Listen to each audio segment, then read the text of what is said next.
ਪਿਆਰੇ ਸਰੋਤਾ ਜਨੋ, ਵਾਹਿਗੁਰੂ ਜੀ ਕਾ ਖਾਲਸਾ, ਵਾਹਿਗੁਰੂ ਜੀ ਕੀ ਫਤਿਹ। ਅਤੀ ਮਹੱਤਵਪੂਰਨ ਸਵਾਲਾਂ ਦੇ ਜਵਾਬ ਭਾਗ 77। ਆਓ ਸੁਣਦੇ ਹਾਂ। ਸਵਾਲ: ਇਹ ਜਗ ਸੱਚੈ ਕੀ ਹੈ ਕੋਠੜੀ, ਸੱਚੇ ਕਾ ਵਿਚਵਾਸ। ਅਤੇ ਕੂੜ ਰਾਜਾ ਕੂੜ ਪਰਜਾ ਕੂੜ ਸਭ ਸੰਸਾਰ। ਇਹ ਦੋਵੇਂ ਤੁਕਾਂ ਆਸਾ ਦੀ ਵਾਰ ਵਿੱਚੋਂ ਹਨ। ਆਪਸ ਵਿੱਚ ਦੋਵੇਂ ਕੰਟਰਾਡਿਕਟਰੀ ਹਨ, ਭਾਵ ਇੱਕ ਦੂਸਰੇ ਦੇ ਉਲਟ ਵਿਖਿਆਨ ਕਰਦੀਆਂ ਹਨ। ਆਪ ਜੀ ਕਿਰਪਾ ਕਰਕੇ ਇਸ ਕੰਟਰਾਡਿਕਸ਼ਨ ਨੂੰ ਸਪਸ਼ਟ ਕਰੋ ਜੀ।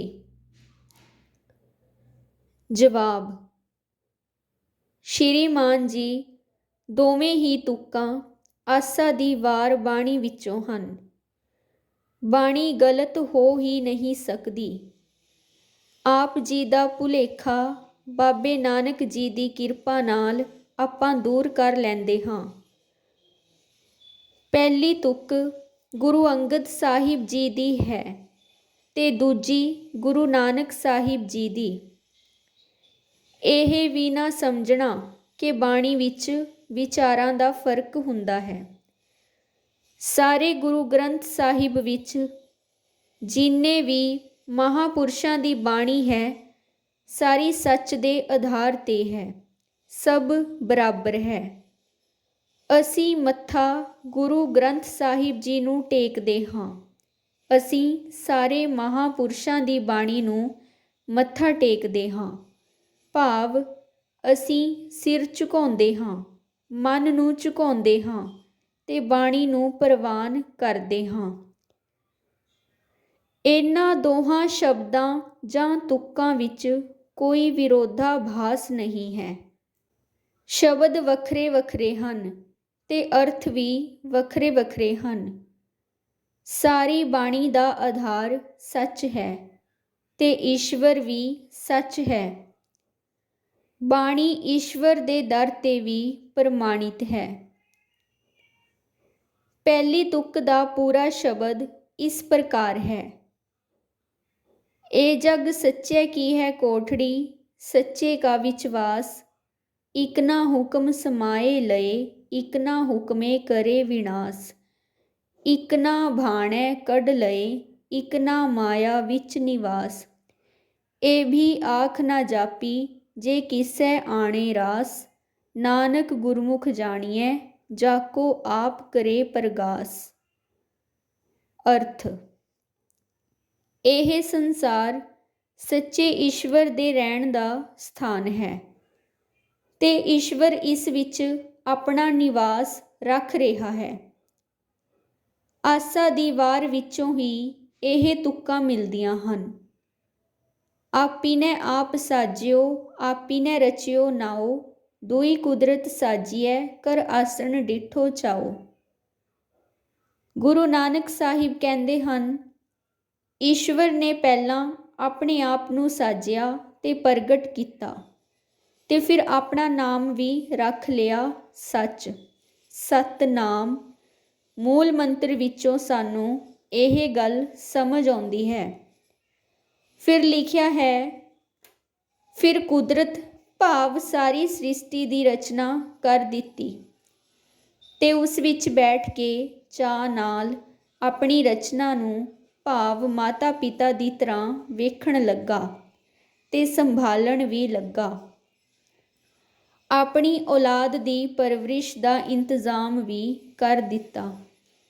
ਫਲ ਸਬਜ਼ੀਆਂ, ਅਨਾਜ, ਪਾਣੀ, ਹਵਾ, ਅੱਗ, ਖਿਲਾ ਭਾਵ ਆਕਾਸ਼, ਧਰਤੀ ਨੂੰ ਮਾਂ ਦੇ ਰੂਪ ਵਿੱਚ ਇਹ ਸਭ ਕੁਝ ਪ੍ਰਗਟ ਕਰ ਦਿੱਤਾ ਕਿ ਜਿਹੜੀਆਂ ਵੀ ਉਸ ਦੀ ਔਲਾਦ ਨੂੰ, ਈਸ਼ਵਰ ਦੀ ਔਲਾਦ ਨੂੰ ਵਧਣ ਫੁੱਲਣ ਵਾਸਤੇ ਜੋ ਵੀ ਚਾਹੀਦਾ ਹੈ, ਉਹ ਪਹਿਲਾਂ ਹੀ ਪੈਦਾ ਕਰ ਦਿੱਤਾ ਸੀ।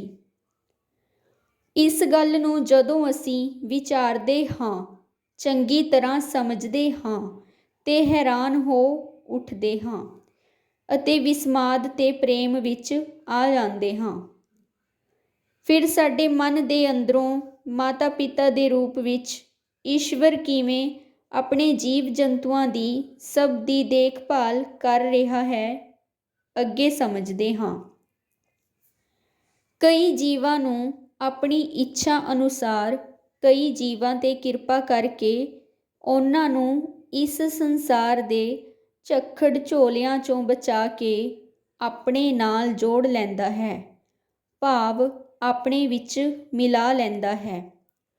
ਤੇ ਕਈਆਂ ਦਾ ਮਾਇਆ ਤੋਂ, ਜੋ ਈਸ਼ਵਰ ਤੋਂ ਦੂਰ ਰੱਖਦੀ ਹੈ, ਦੇ ਵਿੱਚ ਨਿਵਾਸ ਹੋ ਜਾਂਦਾ ਹੈ, ਭਾਵ ਮਾਇਆ ਨਾਲ ਜੁੜ ਜਾਂਦੇ ਹਨ ਤੇ ਈਸ਼ਵਰ ਨੂੰ ਭੁੱਲ ਜਾਂਦੇ ਹਨ। ਇਹ ਵੀ ਨਹੀਂ ਆਖਿਆ ਜਾ ਸਕਦਾ, ਕਿਉਂਕਿ ਸਧਾਰਨ ਬੁੱਧੀ ਵਾਲਾ ਮਨੁੱਖ ਇਹ ਗੱਲ ਨਹੀਂ ਸਮਝ ਸਕਦਾ ਕਿ ਈਸ਼ਵਰ ਕਿਸ ਦਾ ਬੇੜਾ ਕਿਉਂ ਤੇ ਕਿਵੇਂ ਪਾਰ ਕਰਦਾ ਹੈ। ਗੁਰੂ ਜੀ ਕਹਿੰਦੇ ਹਨ ਕਿ ਜਿਸ ਆਪਣੇ ਭਗਤ ਉੱਤੇ ਕਿਰਪਾ ਕਰਕੇ ਸੁਮਤ ਬਖਸ਼ਦਾ ਹੈ, ਉਸ ਨੂੰ ਇਸ ਰਾਜ ਦੀ ਸਮਝ ਆ ਜਾਂਦੀ ਹੈ।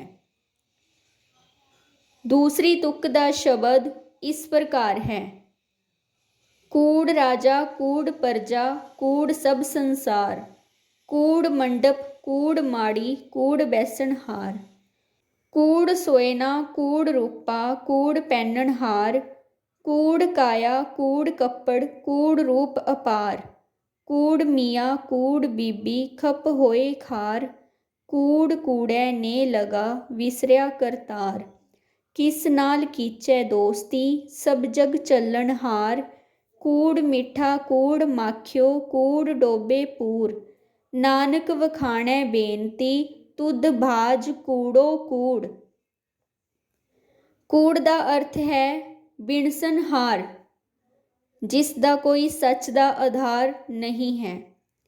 ਸਾਰੀਆਂ ਵਸਤੂਆਂ ਜਿਹੜੀਆਂ ਖਤਮ ਹੋ ਜਾਂਦੀਆਂ ਹਨ, ਅੰਤ ਹੋ ਜਾਂਦਾ ਹੈ, ਉਹ ਕੂੜ ਹੈ। ਜਿਹੜੀਆਂ ਵਸਤੂਆਂ ਦਾ ਆਧਾਰ ਸੱਚ ਹੈ, ਉਹ ਸਥਿਰ ਰਹਿੰਦੀਆਂ ਹਨ। ਇਸ ਸ਼ਬਦ ਵਿੱਚ ਜਿੰਨੀਆਂ ਚੀਜ਼ਾਂ ਦਾ ਨਾਂ ਲਿਖਿਆ, ਸਾਰੀਆਂ ਬਿਨਸਣਹਾਰ ਹਨ ਜਾਂ ਚੱਲਣਹਾਰ ਹਨ, ਕੂੜ ਹਨ।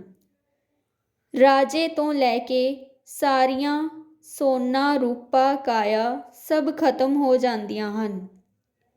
ਮਨੁੱਖ ਕੋਲ ਕੁਝ ਵੀ ਸਥਿਰ ਨਹੀਂ ਰਹਿੰਦਾ ਤੇ ਨਾ ਹੀ ਉਸ ਦੇ ਨਾਲ ਕੁਝ ਜਾਂਦਾ ਹੈ। ਅਖੀਰ ਵਿੱਚ ਗੁਰੂ ਜੀ ਕਹਿੰਦੇ ਹਨ: ਹੇ ਈਸ਼ਵਰ, ਤੇਰੇ ਤੋਂ ਬਿਨਾਂ ਸਭ ਕੂੜ ਹੈ। ਵਾਹਿਗੁਰੂ ਤੋਂ ਬਿਨਾਂ ਸਭ ਕੂੜ ਹੈ, ਸਭ ਬਿਨਸਣਹਾਰ ਹੈ। ਸਦਾ ਸਥਿਰ ਰਹਿਣ ਵਾਲਾ ਪਰਮਾਤਮਾ ਹੀ ਹੈ। ਇਹ ਦੋਵੇਂ ਤੁਕਾਂ ਪੂਰੇ ਸ਼ਬਦ ਸਮੇਤ ਅਸੀਂ ਵਿਚਾਰੀਆਂ ਹਨ। ਇਹ ਹੁਣ ਸਪਸ਼ਟ ਹੋ ਜਾਂਦਾ ਹੈ। ਦੋਵੇਂ ਵੱਖਰੇ ਵੱਖਰੇ ਵਿਚਾਰ ਹਨ, ਇੱਕ ਨਹੀਂ ਹਨ। ਇਹਦੇ ਵਿੱਚ ਕੋਈ ਕੰਟਰਾਡਿਕਸ਼ਨ ਨਹੀਂ ਹੈ। ਬਾਣੀ ਵਿੱਚ ਗੁਰੂ ਸਾਹਿਬਾਨ ਨੇ ਇਹ ਲਿਖ ਕੇ ਸਾਨੂੰ ਸਮਝਾਇਆ ਹੈ: ਈਸ਼ਵਰ ਤੋਂ ਬਿਨਾਂ ਸਾਰੀਆਂ ਚੀਜ਼ਾਂ ਬਿਨਸਣਹਾਰ ਹਨ, ਕੂੜ ਹਨ, ਤੇ ਸਿਰਫ ਉਸ ਈਸ਼ਵਰ ਦਾ ਭਗਤ, ਭਾਵ ਈਸ਼ਵਰ ਨੂੰ ਪਿਆਰ ਕਰਨ ਵਾਲਾ, ਮੰਨਣ ਵਾਲਾ, ਭਗਤੀ ਕਰਨ ਵਾਲਾ, ਈਸ਼ਵਰ ਦੀ ਪ੍ਰਾਪਤੀ ਕਰਕੇ ਉਹ ਅਮਰ ਹੋ ਜਾਂਦਾ ਹੈ। ਈਸ਼ਵਰ ਨਾਲ ਜੁੜ ਕੇ ਅਸੀਂ ਸਾਰੇ ਸੁੱਖ ਪ੍ਰਾਪਤ ਕਰਦੇ ਹਾਂ ਤੇ ਸੁਖੀ ਜੀਵਨ ਜੀ ਕੇ ਚਲੇ ਜਾਂਦੇ ਹਾਂ, ਕਿਉਂਕਿ ਸਾਡਾ ਸਰੀਰ ਬਿਨਸਣਹਾਰ ਹੈ, ਝੂਠ ਹੈ।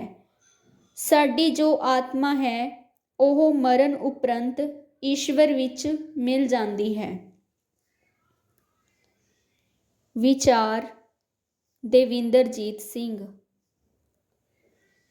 ਪਿਆਰੇ ਸਰੋਤਾ ਜਨੋ, ਨਿਰੋਲ ਸੱਚ ਦਾ ਗਿਆਨ ਟੀਵੀ ਚੈਨਲ ਜੋ ਸੱਚ ਦੇ ਪ੍ਰਚਾਰ ਲਈ ਹੈ, ਉਸ ਨੂੰ ਰੋਜ਼ਾਨਾ ਸੁਣੋ ਜੀ ਤੇ ਆਪਣੇ ਮਿੱਤਰਾਂ ਤੇ ਰਿਸ਼ਤੇਦਾਰਾਂ ਵਿੱਚ ਇਸ ਚੈਨਲ ਨੂੰ ਸ਼ੇਅਰ ਕਰੋ ਜੀ ਤੇ ਸਬਸਕ੍ਰਾਈਬ ਵੀ ਕਰਵਾਓ ਜੀ।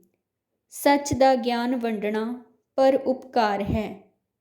ਵਾਹਿਗੁਰੂ ਜੀ ਕਾ ਖਾਲਸਾ, ਵਾਹਿਗੁਰੂ ਜੀ ਕੀ ਫਤਿਹ।